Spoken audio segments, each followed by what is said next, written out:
Hello everyone बेटा, आज हम करेंगे आपका क्लास 10th का चैप्टर हेरिडिटी।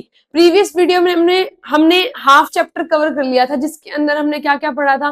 कुछ बेसिक टर्म्स पढ़ी थी और मोनोहाइब्रिड क्रॉस पढ़ा था। मेंडल ने पी प्लांट क्यों चूज किया।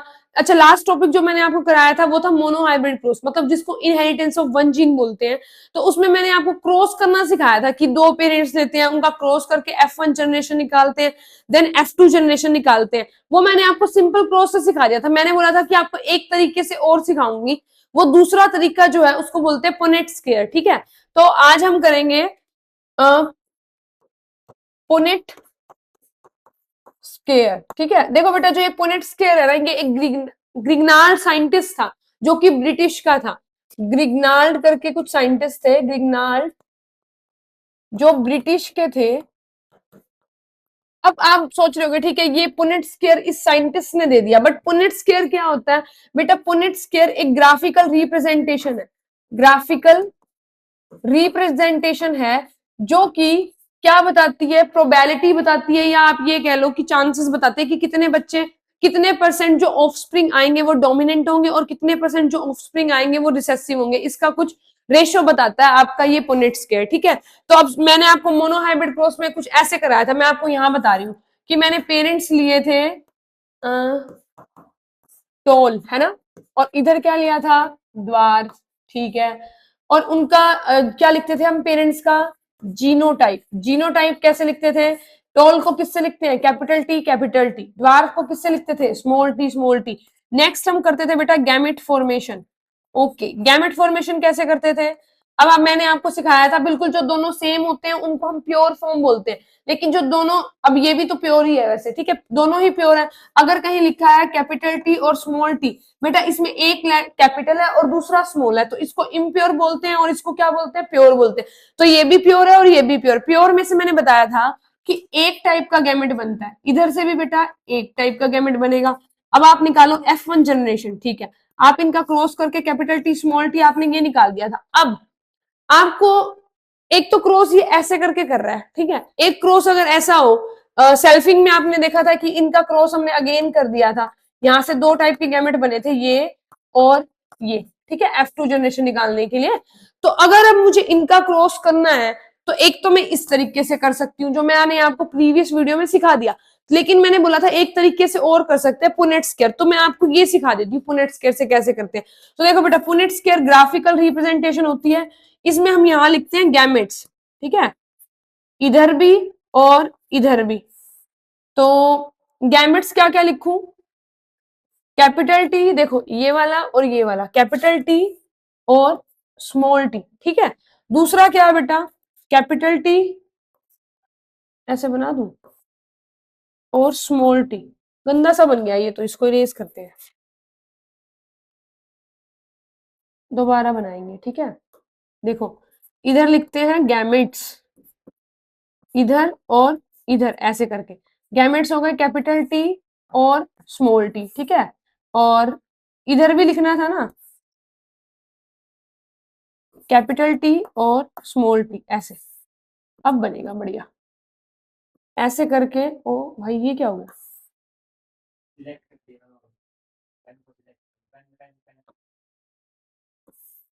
ऐसे, ठीक है। इसमें तो ये फिर से एक और आ गया, एक मिनट, ये मैंने कर क्या दिया भाई साहब? ओके, ये देखो बेटा, अब ठीक है। अब देखो कैपिटल टी, देखो इधर भी गैमेट्स लिख लो, इधर भी। जो इधर थे वो मैंने यहाँ लिख दिए, जो इधर है वो मैंने यहाँ लिख दिए। ऐसा कुछ कंपल्शन नहीं है मैडम कि हम ये वाले तो यहाँ लिखना चाहते हैं, आप लिख सकते हो कैसे भी। ठीक है, तो अब करना क्या है, एक बार इसको इसके साथ करना है, कैपिटल टी डन। इसको अब इसके साथ करो, कैपिटल टी स्मॉल टी। ठीक है, इसको अब इसके साथ करो, कैपिटल टी स्मॉल टी। इसको इसके साथ करो, स्मॉल टी स्मॉल टी। देखो एक तरीका ये है और एक तरीका वो था उधर वाला जो मैंने आपको लास्ट वीडियो में करा।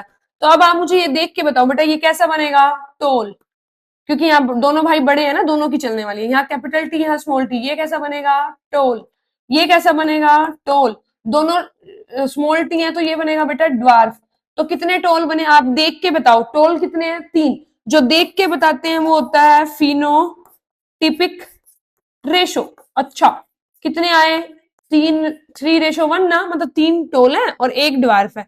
लेकिन अगर आपको कोई कहे चलो भाई जीनोटाइप रेशो बताओ, जीनोटिपिक रेशो, अब जीनोटिपिक रेशो कैसे बताओगे बेटा? देखो जीनोटिपिक में जीनोटाइप देखना होता है कैपिटल टी स्मॉल टी। देखो कैपिटल टी कितने हैं? एक। कैपिटल टी एक है।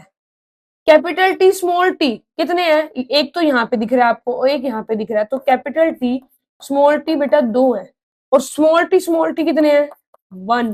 तो रेशो क्या आ जाएगा? 1:2:1। ठीक है, ऐसे हम पुनेट स्क्वायर की हेल्प से प्रोबेबिलिटी निकाल सकते हैं, या वो निकाल सकते हैं कितने परसेंट बच्चे टोल होंगे, कितने परसेंट बच्चे ड्वार्फ होंगे, रेशो निकाल सकते हैं इसके अंदर। ठीक है, हम जीनोटाइप और फिनोटाइप भी निकाल सकते हैं। तो ये हो गया आपका ये।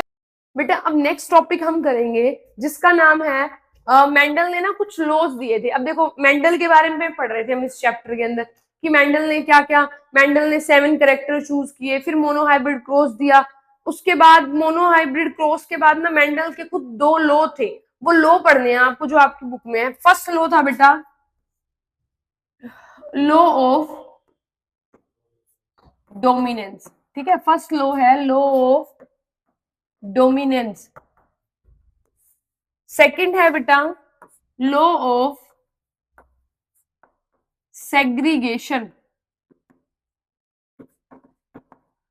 इन दोनों लॉज में से जरूर एक लॉ तो आता ही आता है आपके पेपर में। ठीक है, देखो बेटा लॉ ऑफ डोमिनेंस क्या होता है? सबसे पहले ना मेंडल जी ने ये बोला कि कोई डिस्क्रीट यूनिट है जो हमारे कैरेक्टर को कंट्रोल कर रही है। क्या बोला मैंने? सबसे पहली बात ऐसे ही लिख देना कि कोई डिस्क्रीट यूनिट है, डिस्क्रीट का मतलब कोई स्पेशल ऐसी यूनिट है जो हमारे कैरेक्टर्स को, कोई डिस्क्रीट यूनिट हमारे कैरेक्टर्स को कंट्रोल कर रही है, उनको हम बोलते हैं फैक्टर्स। क्या बोलते हैं बेटा? फैक्टर्स। ठीक है, बाद में पता चला इन्हीं फैक्टर्स को क्या बोलते हैं बेटा? फैक्टर्स को बोलते हैं जीन्स। क्या बोलते हैं? जीन्स। फिर इन्होंने बोला कि जो जीन्स हैं always present in pair, always present in pair. Done. अब तीसरी बात इन्होंने क्या बोली? लॉ ऑफ डोमिनेंस, कि भाई एक हेट्रोजाइगस पेयर के अंदर, एक हेट्रोजाइगस पेयर के अंदर, हेट्रोजाइगस क्या होता था? अब सपोज मैंने ये लिख दिया कैपिटल टी और स्मॉल टी, ये हेट्रोजाइगस है। होमोजाइगस होता था दोनों same same, like capital T, small T, ये होमोजाइगस है। हेट्रो मतलब कैपिटल टी स्मॉल टी दोनों अलग है, एक कैपिटल लेटर है दूसरा स्मॉल लेटर है। तो थर्ड बात बोली कि एक हेट्रोजाइगस पेयर में एक तो होता है डोमिनेंट, सही बात है, ये तो हमें ऑलरेडी पता है, और दूसरा होता है रिसेसिव। ठीक बात है, आपको ये बात तो पहले से ही पता थी, है ना? कहता है एक हेट्रोजाइगस पेयर में एक डोमिनेंट होता है, दूसरा रिसेसिव होता है। डोमिनेंट अपने आप को एक्सप्रेस करता है, डोमिनेंट अपने आप को एक्सप्रेस करता है, रिसेसिव अपने आप को can not express it self, खुद को एक्सप्रेस नहीं कर सकता। किसके साथ?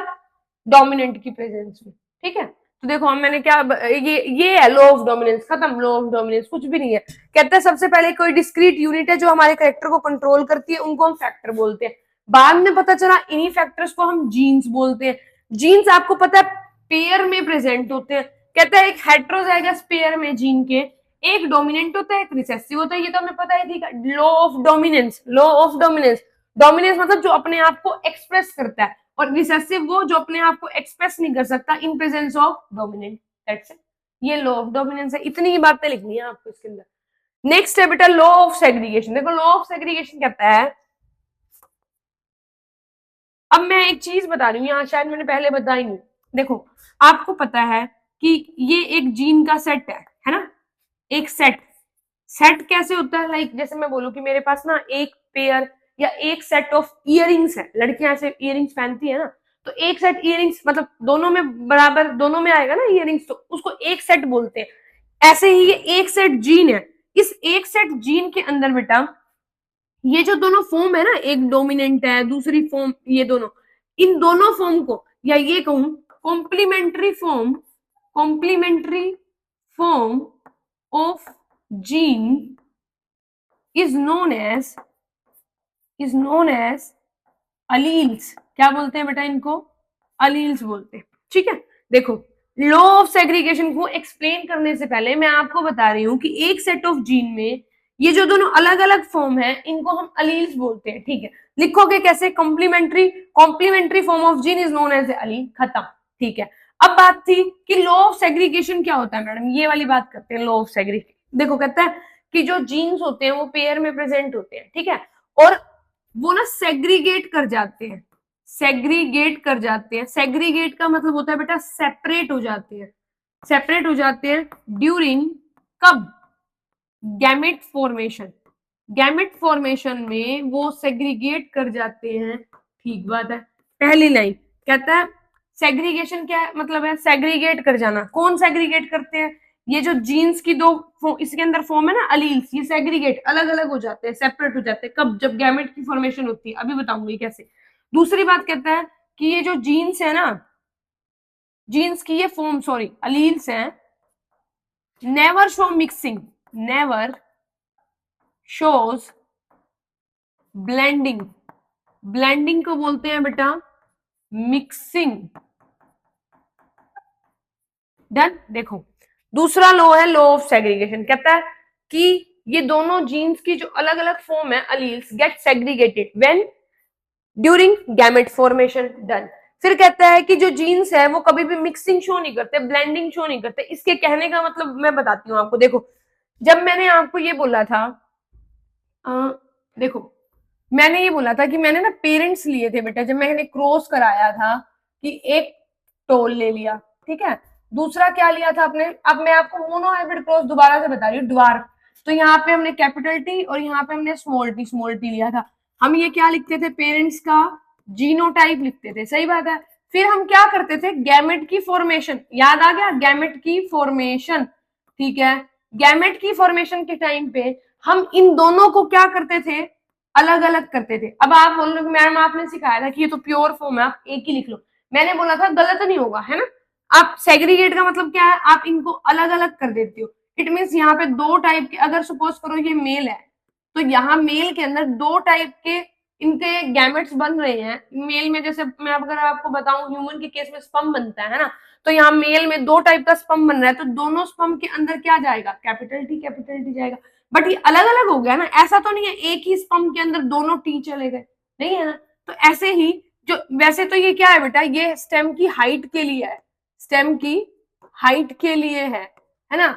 तो स्टेम की हाइट के ये दोनों जीन्स अलग अलग हो गए। एक गैमेट के अंदर तो एक तो बना टी गैमेट और दूसरा भी ये वाला, तो मतलब एक के अंदर ना दोनों नहीं जाते, अलग अलग जाते हैं, सेग्रीगेट हो जाते हैं गैमेट्स। ये दोनों गैमेट्स अलग अलग चले गए अलग अलग सेल के अंदर, ठीक है, इसको सेग्रीगेशन बोलते हैं। अब यहाँ पर भी ऐसे ही था, है ना, स्मॉल टी और स्मॉल टी ऐसे हो गया। फिर आप क्या कर रहे थे? इनका क्रॉस करा रहे थे ना, तो capital T small T, capital T small T, फिर कैपिटल टी स्मॉल टी। मतलब F1 जनरेशन में क्या आ रहा था बेटा? F1 जनरेशन में सारे बच्चे कैसे आ रहे थे? टोल आ रहे थे। फिर आप F2 जनरेशन निकालते थे ना, F2 में क्या करते थे? Selfing, capital T small T, capital T small T. अब देखो यहाँ पर दो टाइप के गैमेट बनाते हो, आप बनाते हो ना। गैमेट फॉर्मेशन के टाइम पे ये जब भी गैमेट फॉर्मेशन होती है तो ये जीन्स या इनकी दोनों फॉर्म अलील्स गेट सेग्रीगेटेड, अलग अलग हो जाती है। पहला तो यहाँ से लाइन क्लियर हो गई, लेकिन दूसरी लाइन थी they never show blending, they never show mixing, something ऐसी, है ना। तो यहाँ पे देखो ये वाली करके देख लेते हैं एक बार। देखो जब मेंडल जी ने बेटा पहला क्रॉस किया ना, तो उसमें देखा सारे बच्चे कैसे आ रहे थे बेटा? बताओ कैसे आ रहे थे? टोल आ रहे थे। तो मेंडल ने सोचा यार एक बात बताओ, ये जो F1 में बच्चे सारे टोल आ रहे हैं वो तो एक ही पेरेंट से रिजेंबल कर रहे हैं, दूसरे पेरेंट से तो मिल ही नहीं रहे। इट मीन्स ये छोटे वाला तो कभी एक्सप्रेस ही नहीं करेगा। इट मीन्स ये बिल्कुल बेटा कैपिटल टी के साथ इतना मिक्स हो गया कि ये बेचारा खुद कभी दिखेगा ही नहीं, एक्सप्रेस नहीं करेगा। नहीं, ये एक्सप्रेस करा था, बताओ कब करा था? F2 जनरेशन में करा था। देखो ये F2 जनरेशन में ये रहा स्मॉल टी। अगर ये बड़े टी के साथ मिक्स हो जाता तो क्या ये खुद को एक्सप्रेस कर पाता? नहीं कर पाता। बिल्कुल नहीं करता, लेकिन ये करा, इसीलिए मेंडल ने ये वाला लॉ दे दिया बेटा। देखो ये रहा कि भाई सेग्रीगेशन, गैमेट फॉर्मेशन के टाइम पे, देखो मैं यहाँ लिख देती हूँ, ये क्या करते हैं, ये हो गए सेग्रीगेट, अलग अलग हो गए। फिर कहता है जीन्स नेवर शो ब्लेंडिंग, और कभी भी मिक्सिंग शो नहीं करते। मिक्स होता तो स्मॉल टी बेटा कभी भी नहीं आता, इसीलिए ये वाला लॉ बिल्कुल एप्लीकेबल है, यूनिवर्सल लॉ, इसको आपको मानना ही पड़ेगा। बट ये जो बोल रहा था ना लॉ ऑफ डोमिनेंस, इसका ये इसके एक्सेप्शंस है कुछ, ठीक है, ये यूनिवर्सल लॉ नहीं है बेटा। Law of dominance is not universal law because some exceptions are there, but law of segregation is universal, no exceptions are there. Finish. ये हो गया बेटा आपका लॉ ऑफ डोमिनेंस और लॉ ऑफ सेग्रीगेशन। अब जो नेक्स्ट हम करने वाले हैं बेटा, वो नेक्स्ट क्या है आपका, नेक्स्ट है डाइहाइब्रिड क्रॉस आता है, ठीक है। मेंडल ने नेक्स्ट जो दिया, मेंडल जी ने दिया बेटा क्या दिया था, लॉ ऑफ सेग्रीगेशन लिख रही हूँ, सॉरी, मेंडल ने दिया था डाइहाइब्रिड क्रॉस, डाइहाइब्रिड क्रॉस। देखो बेटा डाइहाइब्रिड क्रॉस को क्या बोलते हैं, इनहेरिटेंस ऑफ टू जीन, क्या बोलते हैं, इनहेरिटेंस ऑफ टू जीन्स। ऐसा क्यों बोलते हैं, देखो डाइहाइब्रिड, डाई मतलब दो, दो करेक्टर को लेके क्रॉस कराना है। इनहेरिटेंस ऑफ टू जीन भी इसी को बोलते हैं। इनहेरिटेंस वो प्रोसेस थी जिसके थ्रू करेक्टर का ट्रांसमिशन होता है। टू जीन्स मतलब यहाँ दो जीन्स की बात कर रहा है। जब आपको पता है एक जीन एक करेक्टर को कंट्रोल करता है, सही बात है, ठीक है, तो यहाँ पर तो दो जीन की बात कर रहा है, तो दूसरा जीन क्या करेगा, दूसरे करेक्टर को कंट्रोल करेगा। तो आप यहाँ पर कितने करेक्टर को लेके बात कर रहे हो, दो करेक्टर को लेके बात करो। तो दो करेक्टर मेंडल जी ने कौन से लिए बेटा, एक तो लिया सीड की शेप, क्या ली, सीड की शेप, सीड की शेप ली राउंड, और वो भी कैसे ली, डोमिनेंट। एक रिसेसिव लेते हैं ना और एक डोमिनेंट लेते हैं। और दूसरी जो रिसेसिव फॉर्म ली बेटा, वो ली इन्होंने राउंड का, क्या था आप बताओ, रिसेसिव फॉर्म रिंकल, राउंड होता है ऐसे और रिंकल होता है ऐसे, टेढ़ा मेढ़ा, डन।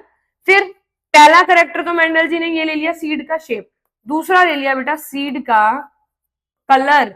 आप बताओ डोमिनेंट कलर कौन सा था सीड का, येलो, ठीक है, और रिसेसिव कौन सा था बताओ, रिसेसिव था ग्रीन ना, हाँ ग्रीन था। अब बताओ राउंड का जीनोटाइप बताओ बेटा क्या होगा, राउंड के लिए जीनोटाइप बताओ, क्या लिखोगे, आर आर। रिंकल के लिए क्या लिखोगे, small R small R. Yellow के लिए क्या लिखोगे, कैपिटल वाई कैपिटल वाई। इसी की रिसेसिव फॉर्म इसके स्मॉल लेटर से लिखेंगे, स्मॉल वाई स्मॉल वाई। तो देखो ये ऐसे लिखना है, इन दोनों करेक्टर को लेके क्रॉस कराना है। तो हम पहले दोनों डोमिनेंट डोमिनेंट ले लेंगे, ठीक है। देखो ये वाला जो क्रॉस है बहुत बड़ा है बेटा, आप इसको ना, वैसे तो देखो पेपर में आपके जो बोर्ड्स है ना, उनमें ये आपको करना नहीं देगा कभी भी, आपको इससे डाइहाइब्रिड का जीनोटिपिक और फिनोटिपिक रेशियो पूछता है, ठीक है, और कुछ नहीं पूछता। तो आपको पता होना चाहिए उन्हें कौन से करेक्टर लिए, एक तो सीड की शेप ली, एक सीड का कलर लिया, राउंड रिंकल येलो ग्रीन। आपको मैं सिखा देती हूँ, ठीक है, कैसे करना है। तो सबसे पहले क्या करते थे हम बेटा, पेरेंट्स लिखते थे, क्या लिखते थे, पेरेंट्स। बताओ आपने पेरेंट्स क्या लिए हैं, दोनों करेक्टर एक साथ लेने हैं, दोनों डोमिनेंट एक साथ ले लो, राउंड येलो। यहां लिखो पेरेंट्स लिए हमने राउंड और येलो। इधर कौन से लूंगी बेटा, रिंकल्ड, और दूसरा पेरेंट ले लियो रिंकल्ड और ग्रीन, जो इसकी रिसेसिव फॉर्म है, रिंकल्ड और ग्रीन, डन। अब देखो अगला स्टेप बताओ आप क्या होता था बेटा, पेरेंट्स का क्या लिखते थे, पेरेंट्स का जीनोटाइप लिखते थे। देखो पेरेंट्स का जीनोटाइप क्या है, अब आप इसको देख लो कैसे लिखोगे, जीनोटाइप राउंड के लिए क्या होता था, आर आर। येलो के लिए बेटा कैपिटल वाई, डन। रिंकल्ड के लिए क्या होगा बेटा, मैंने थोड़ा दूर लिख दिया इसको यहाँ पर, बट यहाँ थोड़ा पास करके, एक मिनट चलो पास करके लिख देती हूँ आपकी, ये लो, रिंकल्ड और ग्रीन थे ना पेरेंट्स, हाँ ये वाला दूसरा पेरेंट्स, ठीक है। तो इसके लिए रिंकल्ड के लिए बेटा इसकी दूसरी फॉर्म क्या थी, स्मॉल आर। ग्रीन के लिए स्मॉल वाई, डन। अब ये मैंने पेरेंट्स का जीनोटाइप लिख दिया। अगला स्टेप क्या होता था, हम क्या करेंगे, गैमेट्स की फॉर्मेशन करेंगे। गैमेट्स की फॉर्मेशन कैसे करते हैं बच्चा पार्टी, देखो अब आपको देखो मैंने वो जो पहले वाला तरीका सिखाया ना वो बिल्कुल एकदम ठीक था कि आप प्योर फॉर्म देखो, देखो दोनों यहाँ से क्या है प्योर, तो यहाँ से बन जाएगा आर टाइप का गैमेट, इन दोनों प्योर में से ये बन जाएगा वाई टाइप का गैमेट। डन। अब इधर आ जाओ, दोनों बिल्कुल सेम है तो आप एक लिख लो आर, इधर दोनों सेम है तो आप क्या लिख लो स्मॉल वाई लिख लो। डन। अब आप निकालो F1 जनरेशन, क्या निकालो F1 जनरेशन, ठीक है।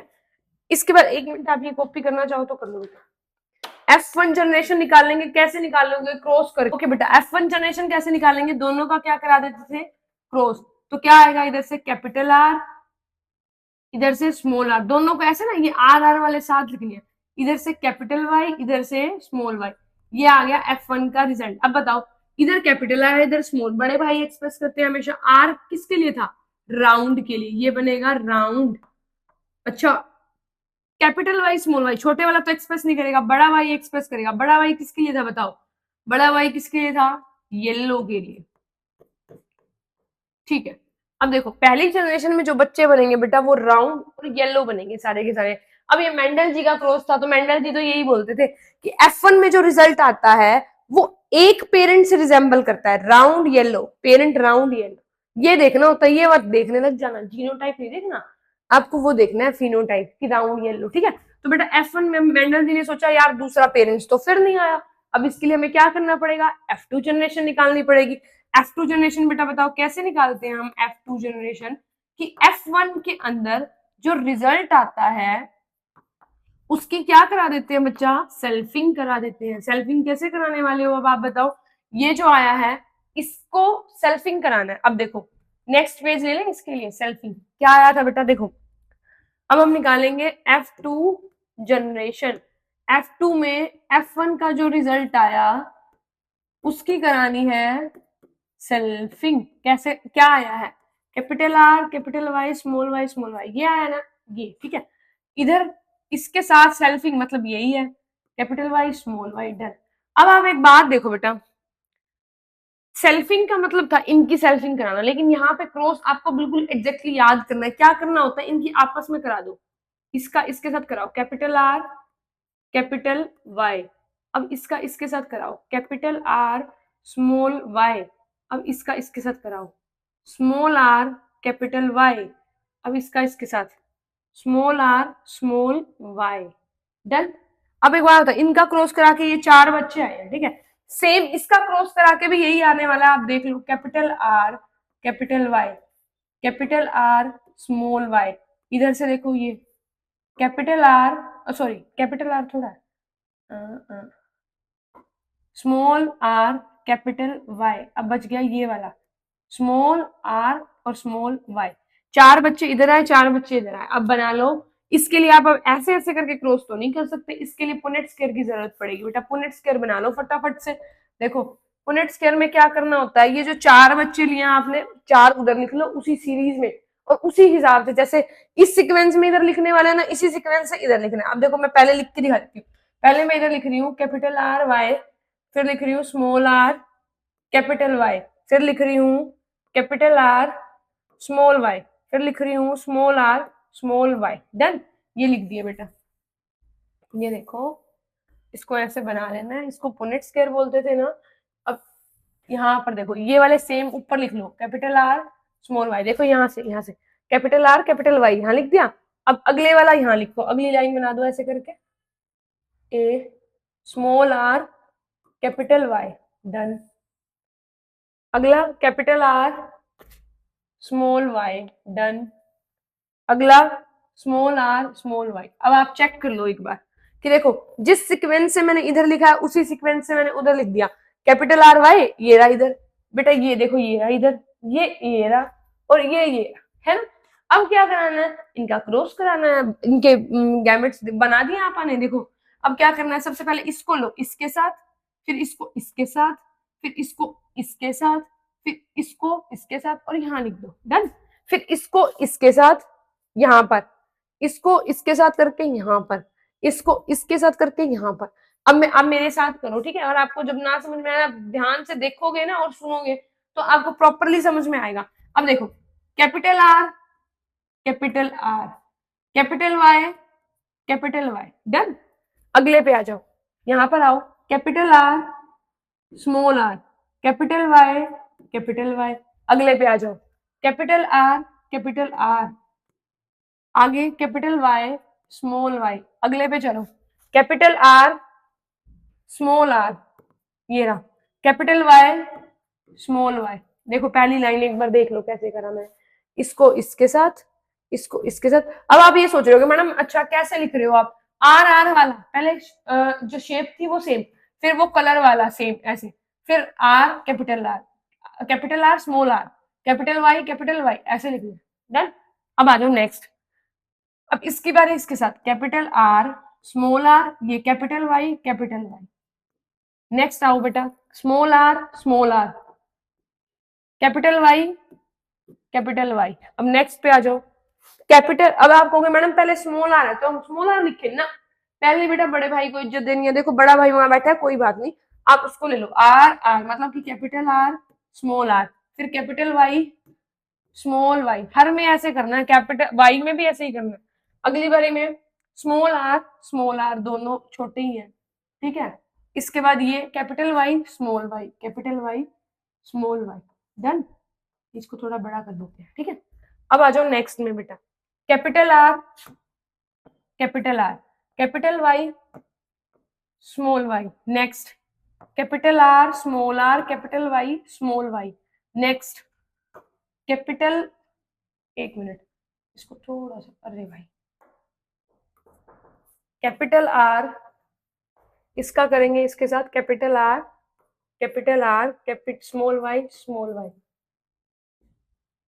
अब बेटा इसका करो इसके साथ, कैपिटल आर स्मॉल वाई।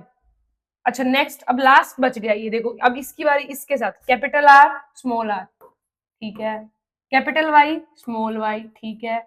अब इसकी इसके साथ दोनों स्मॉल आर, ठीक है। इधर कैपिटल वाई इधर small Y, capital Y small Y. Next, अब इसकी बारी इसके साथ, इधर है कैपिटल आर स्मॉल आर, फिर ये स्मॉल वाई, दोनों ही स्मॉल वाई, डन। अब ये वाला स्मॉल आर और उधर क्या है स्मॉल आर, डन। ये स्मॉल वाई वो भी स्मॉल वाई, डन। अब देखो मुझे ये बताना है आपको, इसमें से ये कैसा बनेगा। देखो ये बनेगा बेटा राउंड बनेगा ना, और कैसा बनेगा येलो, कैसा बनेगा राउंड और येलो, ठीक है, ऐसा बनेगा ना, ठीक है। ये कैसा बनेगा, इधर भी capital R small R, capital Y capital मतलब येलो, तो ये भी कैसा बनेगा राउंड और येलो बनने वाला है, ठीक है, ओके। ये कैसा बनेगा राउंड, दोनों ही कैपिटल आर है, कैपिटल वाई स्मॉल वाई, ये भी राउंड और येलो बनेगा, ऐसे कर देते हैं, है ना, राउंड येलो। ये वाला कैसे बनेगा, आर कैपिटल आर यहाँ पे बड़े वाला ही एक्सप्रेस करता है ना, तो ये वाला बनेगा राउंड, ठीक है। और ये कैसा बनेगा, कलर कैसा आएगा बेटा फिर से yellow, done, round yellow. Okay next पे आ जाओ, ये वाला कैसा बनेगा, कैपिटल आर स्मॉल आर है, कैपिटल वाला अपने आप को एक्सप्रेस करता है, तो यहाँ कैपिटल एक्सप्रेस करेगा आर, तो ये बनेगा बेटा राउंड। लेकिन वाई क्या एक्सप्रेस कर रहा है, कैसा बनेगा येलो। ये कैसा, अच्छा इस पे छोड़ो अभी, ये आ जाओ, ये भी राउंड बनेगा और येलो बनेगा। ये कैसा बनेगा, ये भी राउंड बनेगा, और आप सोचोगे मैडम सारे राउंड येलो, नहीं ऐसा नहीं, आप देखते जाओ। अब और कहीं बन रहा है, अच्छा ये बताओ बेटा कैसा बनेगा, कैपिटल आर स्मॉल आर है, तो ये भी बनेगा राउंड, और ये कैसा बनेगा येलो। ये कैसा बनेगा राउंड येलो। अब आप सोच रहे हो मैडम तो खुद फटाफट से लिखते जा रहे, देखो बेटा आप देख लो, capital R small R, capital वाला एक्सप्रेस करेगा, कैपिटल वाला आर राउंड के लिए था, capital Y small Y, capital वाला एक्सप्रेस करता है, कैपिटल वाई था येलो के लिए, इसलिए मैं इसको येलो कलर के लिए बना दिया मैंने आपके लिए, ठीक है। अब चलते हैं, स्मॉल आर बताना किसके लिए था, मैं दिखाऊं आपको स्मॉल आर, देखो कहाँ गया, स्मॉल आर किसके लिए था, रिंकल्ड के लिए, स्मॉल वाई किसके लिए, ग्रीन के लिए, ठीक है। अब ध्यान रखना, चलो नेक्स्ट पे। अब यहाँ पे देखो स्मॉल आर है, मैं आपके लिए यहाँ लिख देती हूँ स्मॉल आर,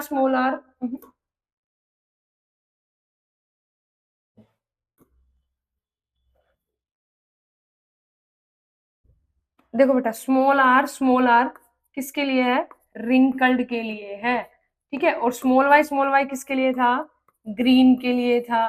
और कैपिटल आर किसके लिए था, राउंड के लिए था। कैपिटल वाई किसके लिए था, येलो के लिए था। अब देखो राउंड येलो तो आपने सारे कर लिए, अब बचा स्मॉल आर, बताओ स्मॉल आर किसके लिए है, रिंकल्ड के लिए। और कैपिटल वाई किसके लिए, येलो के लिए, मतलब कि ये बनेगा रिंकल्ड और येलो, है ना। तो रिंकल्ड कैसा होता है, रिंकल्ड होता है भाई टेढ़ा मेढ़ा, कैसा होता है बेटा, रिंकल्ड होता है ऐसे टेढ़ा मेढ़ा और बनेगा येलो, ठीक है। इसके बाद बच्चा ये बताओ, ये रिंकल्ड बनेगा ये भी, और बनेगा कैसा, येलो, रिंकल्ड येलो, ठीक है। ये वाला कैसा बनेगा बेटा, बनेगा राउंड, बट छोटे वाई से क्या था, छोटे वाई से था ग्रीन, मतलब राउंड बनेगा और ग्रीन बनेगा, राउंड और ग्रीन, ये बनेगा राउंड और ग्रीन, देखो राउंड बना दिया ना मैंने, और ग्रीन भी। ये वाला कैसे बनेगा, राउंड बनेगा और ग्रीन बनेगा, ये भी राउंड ग्रीन, डन। अच्छा ये वाला कैसे बनेगा, स्मॉल आर किसके लिए था, फिर मैं खुद भूल गई, बताओ स्मॉल आर था रिंकल्ड के लिए, और वाई किसके लिए था, येलो के लिए। तो बनेगा बेटा रिंकल्ड येलो, कैसा बनेगा, रिंकल्ड, अरे अरे क्या हो गया, रिंकल्ड कहाँ गया,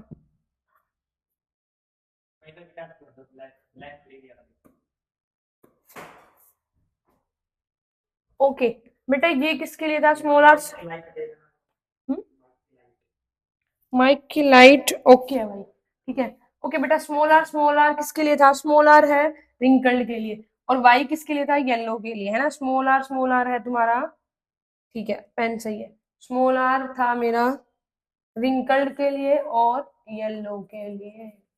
और ये वाला राउंड आर वाई से क्या था, छोटे वाई से ग्रीन बनने वाला, तो राउंड और बेटा ग्रीन, राउंड और येलो ग्रीन, देखा ऐसे बना दिया तुम्हारे लिए कलरफुल। स्मॉल आर किसके लिए है, रिंकल्ड के लिए, और छोटा वाई किसके लिए बेटा, ग्रीन के लिए ना छोटा वाई, हाँ रिंकल्ड और ग्रीन, यस। अब आप मुझे बताओ, हम इसको, अब मैं तुम्हारे लिए यहां से इरेज करती हूँ, ठीक है। अब तुम मुझे बताना फिनोटिपिक रेशो, ओके। देखो अब आप मुझे सबसे पहले बताओ कि राउंड और येलो कितने हैं, ठीक है, सॉरी राउंड और येलो, राउंड येलो, ठीक है लिख देती हूँ राउंड येलो, बताओ कितने हैं, गिन के एक बार फटाफट से, राउंड येलो, एक, दो, ठीक है, तीन, चार, एक minute, one, two, three, four, five, six, seven, eight, गड़बड़ हो गई क्या, एक और कहाँ गया, राउंड येलो, राउंड येलो, अच्छा ये रहा, हाँ हो गए ना 9, तो ये हो गए बेटा 9, राउंड येलो कितने हैं, 9।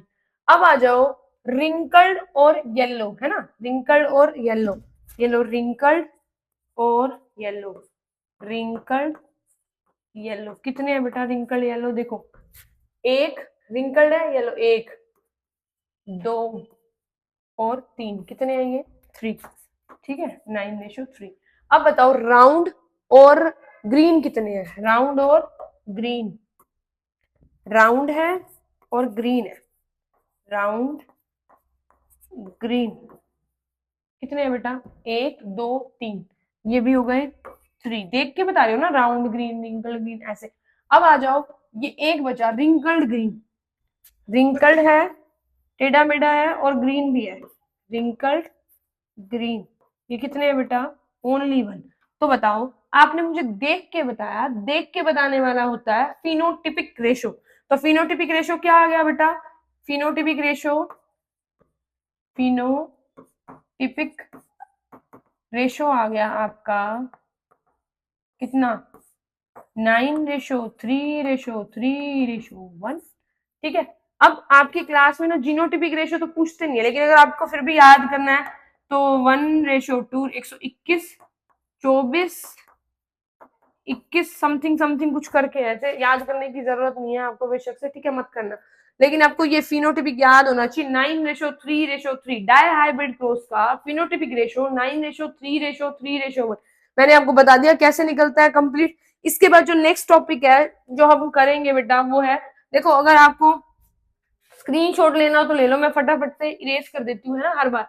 और या फिर गायब कर देती हूँ, क्योंकि और जगह भी नहीं छोड़ती कि आप फोटो ले सको, है ना। इस बार आप ऐसे ले लो, मैंने आपके लिए छोड़ दिया। देखो बैक करके दिखा देती हूँ, ये देखो यहाँ से स्टार्ट करना, ठीक है। मेंडल ने डायहाइब्रिड क्रॉस दिया और 2 जीन 1 जीन सब लिख दिया मैंने प्रॉपरली, और यहाँ से, ठीक है।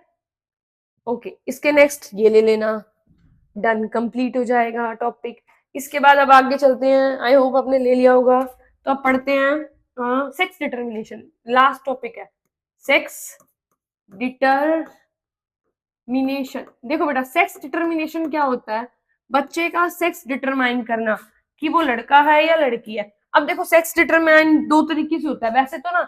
एक होता है एनवायरमेंटल सेक्स डिटर्मिनेशन, आपकी ही बुक में लिखा हुआ है एनवायरमेंटल सेक्स डिटर्मिनेशन। अब ये आपको पढ़ना नहीं है, क्यों नहीं पढ़ना? क्योंकि देखो, कहता है जो एनवायरमेंट है ना, वो भी डिसाइड करता है कि सेक्स क्या हुआ। जैसे कि कुछ वो क्या होते हैं, क्रोकोडाइल में और टर्टल में फिक्स करता है कि अगर टेम्परेचर ज्यादा होगा तो क्रोकोडाइल बन जाएगा, कम होगा तो ये बन जाएगा। मतलब भाई टेम्परेचर डिसाइड करेगा, मम्मी पापा डिसाइड नहीं करेंगे कि मम्मी की तरफ से एक्स आया या पापा की तरफ से वाई आया तो लड़का बन जाएगा भाई साहब, नहीं। यहाँ पे एनवायरमेंट डिसाइड कर रहा है, टेम्परेचर ज्यादा तो लड़का, टेम्परेचर कम तो लड़की, मतलब टर्टल या फिर वो क्रोकोडाइल, ऐसा कुछ, ठीक है। अब स्नेल्स होते हैं, उनके अंदर भी यही चीज चलती है, टेम्परेचर वाली कुछ, ठीक है। तो स्नेल्स के अंदर भी और आपके क्रोकोडाइल और उनके अंदर भी ऐसा ही कुछ चलता है। तो हमें ये तो पढ़नी नहीं है, हमें पढ़नी है chromosomal based, chromosomal based sex determination, ठीक है बेटा। अब देखो, आपको पता है हमारे पास क्रोमोसोम कितने होते हैं? हमारे पास क्रोमोसोम है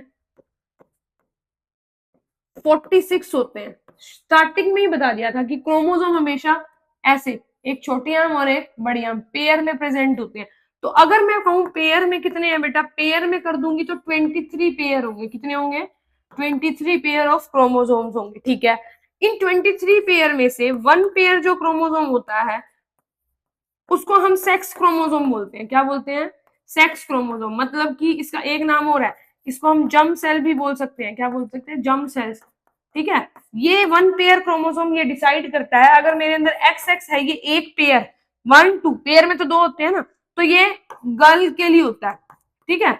अगर एक्स वाई है तो बेटा ये बॉय को रिप्रेजेंट करता है, एक्स एक्स गर्ल के लिए, एक्स वाई बॉय के लिए। अगर आप लड़के हो तो आपके अंदर कौन सा क्रोमोसोम है? एक्स एक्स, 1 पेयर नहीं, सॉरी, एक्स वाई, लड़के हो ना आप, ठीक है। और लड़की है, सपोज मैं लड़की हूं तो मेरे अंदर क्या होगा? एक्स एक्स, ठीक है। फीमेल के अंदर एक्स एक्स, बॉयज के अंदर एक्स वाई, ठीक है, एक पेयर। और 22 जो होते हैं वो पेयर ऑटोजोम्स कहलाते हैं। ऑटोजोम्स, इनको बोलते हैं हम सोमैटिक सेल्स। क्या कहलाते हैं बेटा? Somatic cells. ये हमारी वो हाइट कैसी होगी, स्किन का कलर, ये वो बाकी सारे क्रोमोसोम ये सब कंट्रोल करते हैं, ठीक है। इसके बाद अच्छा, अब सेक्स डिटर्मिनेशन टॉपिक करने से मैंने आपको बता दिया क्रोमोसोम 46 होते हैं, पेयर में 23 होते हैं, एक पेयर सेक्स क्रोमोसोम होता है, बाकी 22 ऑटोजोम्स होते हैं। अब सपोज करो, यहाँ पे आ जाओ, नेक्स्ट पे आ जाओ। देखो, अब मेरे पास जो मेल है, पापा है तुम्हारे, ठीक है, पापा के पास क्रोमोसोम, मैंने बोला मेल के पास क्या होते हैं? X Y. और जो फीमेल होती है हमारी, फीमेल के पास होते हैं एक्स एक्स। मतलब कि टोटल मेरे पास 23 पेयर है ना। अगर आप कहो मैम आप ठीक है आप गर्ल कह रहे हो ना, तो गर्ल में 22 तो हो गए ऑटोजोम पेयर, और 1 पेयर जो सेक्स क्रोमोसोम है वो आपके पास क्या है? एक्स एक्स, ठीक है। अगर आप कह रहे हो मैम बॉय है, तो बेटा उसके पास 22 तो क्या हो गए? ऑटोजोम्स हो गए, सही बात है। तो एक पेयर जो सेक्स क्रोमोसोम है वो उसके पास क्या है? X Y. अब मैं लड़की हूं तो मेरे अंदर 22 ऑटोजोम्स और एक पेयर एक्स एक्स, इसलिए मैं गर्ल हूं। आप बॉय हो तो आपके पास 22 प्लस एक्स वाई, ठीक है, 22 प्लस एक्स वाई, ठीक है। अब देखो ये मेल है या फीमेल है, ठीक है। अब आपको पता है जब आप सेक्सुअल रिप्रोडक्शन पढ़ते हो तो मेल के अंदर जब प्यूबर्टी अटेन करते हैं तो बेटा गैमेट्स की फॉर्मेशन होने शुरू हो जाती है ना। तो मेल के अंदर जो गैमेट होता है उसको हम स्पर्म बोलते हैं। मेल के गैमेट को क्या बोलते हैं? स्पर्म। और फीमेल के गैमेट को क्या बोलते हैं बेटा? एग, ठीक है। अब जब मेल का यहाँ स्पर्म बनेगा बेटा तो वो 2 टाइप का बनेगा। गैमेट्स क्या कर जाते हैं? सेग्रीगेट, अलग अलग। अब याद करो लॉ ऑफ सेग्रीगेशन मेंडल का। तो ये देखो यहाँ पर दो टाइप के स्पर्म बनेंगे, एक में जाएगा एक्स और दूसरे स्पर्म में क्या जाएगा, वाई। डन, सेग्रीगेट हो गए। ऐसा तो नहीं हुआ एक स्पर्म में दोनों चले गए, नहीं गए ना। अब इधर फीमेल के दो टाइप के एग बनेंगे, ठीक है, एक एग में जाएगा एक्स, एक में दूसरे में भी एक्स चला जाएगा। बेचारी के पास तो ऑप्शन ही नहीं है, उसके पास तो एक्स ही है देने के लिए। अब देखो, अगर मेल का एक्स फीमेल के एक्स के साथ, मेल का स्पर्म फीमेल के एग के साथ फ्यूज करेगा, तो भाई जो यहाँ पर बनने वाला है वो बनेगा एक्स एक्स। मतलब एक्स एक्स क्या होता है, ये तो बेबी गर्ल बन गई भाई। ठीक है, चलो अब अगर मेल का वाई वाला स्पर्म फ्यूज कर जाए फीमेल के एक्स वाई एक्स वाले एक्स से, तो ये तो बेबी बॉय बन गया। ठीक है, अब आप मुझे ये बताओ देख के, किस पे डिपेंड कर रहा है कि लड़का होगा या लड़की। देखो मेल पे डिपेंड कर रहा है, अगर मेल एक्स दे देता है तो लड़की बन जाती है, अगर मेल भाई साहब वाई दे देंगे तो क्या बनेगा, लड़का बन जाएगा। तो अल्टीमेटली कौन रिस्पॉन्सिबल है, लड़का होगा या लड़की, मेल्स रिस्पॉन्सिबल है। ठीक है, तो हमारी जो सोसाइटी है ना, वो सोचती है कि भाई फीमेल को फिर से लड़की हो गई, फिर से लड़की होगी, भाई साहब उसी को ब्लेम करते रहते हैं। लेकिन डिपेंड किस पे करता है, मेल पे। अगर मेल एक्स देगा तो लड़की, अगर मेल वाई क्रोमोसोम देगा तो लड़का बन जाएगा, सीधी सी बात। ठीक है, इसको बोलते हैं बेटा सेक्स डिटर्मिनेशन। आपको सेक्स डिटर्मिनेशन की डेफिनेशन, कि क्रोमोसोम नंबर के बेस पे हम बच्चे का सेक्स डिटरमाइन करते हैं कि वो लड़का है या लड़की है, उसके बाद आपको मेल और फीमेल ये क्रॉस बना के दिखा देना है, खत्म खत्म। ठीक है, अच्छा अब आप सोचो कि मैम ठीक है, आप यूं कह रहे हो कि ना ये एक्स वाई, एक वो आपने डिसऑर्डर सुने होंगे कि अगर सपोज करो किसी के पास एक्स एक्स वाई ऐसे चला जाए तो दिक्कत हो जाएगी, क्रोमोसोम एबनॉर्मलिटी हो जाएगी उसको। ठीक है, मान लो किसी के पास एक क्रोमोसोम गया ही नहीं, तब भी क्रोमोसोमल एबनॉर्मलिटी हो जाएगी। वो आप 12th क्लास में पढ़ोगे अगर आप मेडिकल लोगे तो। अभी की क्लास के लिए आप sex determination, dihybrid cross करा दिया, मोनो हाइब्रिड, मेंडल के दोनों लॉज, वाई मटर का पौधा चूज किया किसने, मेंडल जी ने। ठीक है, और क्या बताया था, कुछ बेसिक्स टर्म्स बताई थी बेटा। आपका चैप्टर कंप्लीट हो गया, इसको अच्छे से रीड करें, आपके बोर्ड पॉइंट ऑफ व्यू से बहुत ज्यादा इंपॉर्टेंट है। अगर फिर भी कोई क्वेरी हो तो आप कमेंट करके पूछ लो। ठीक है, thank you, bye bye, Tata.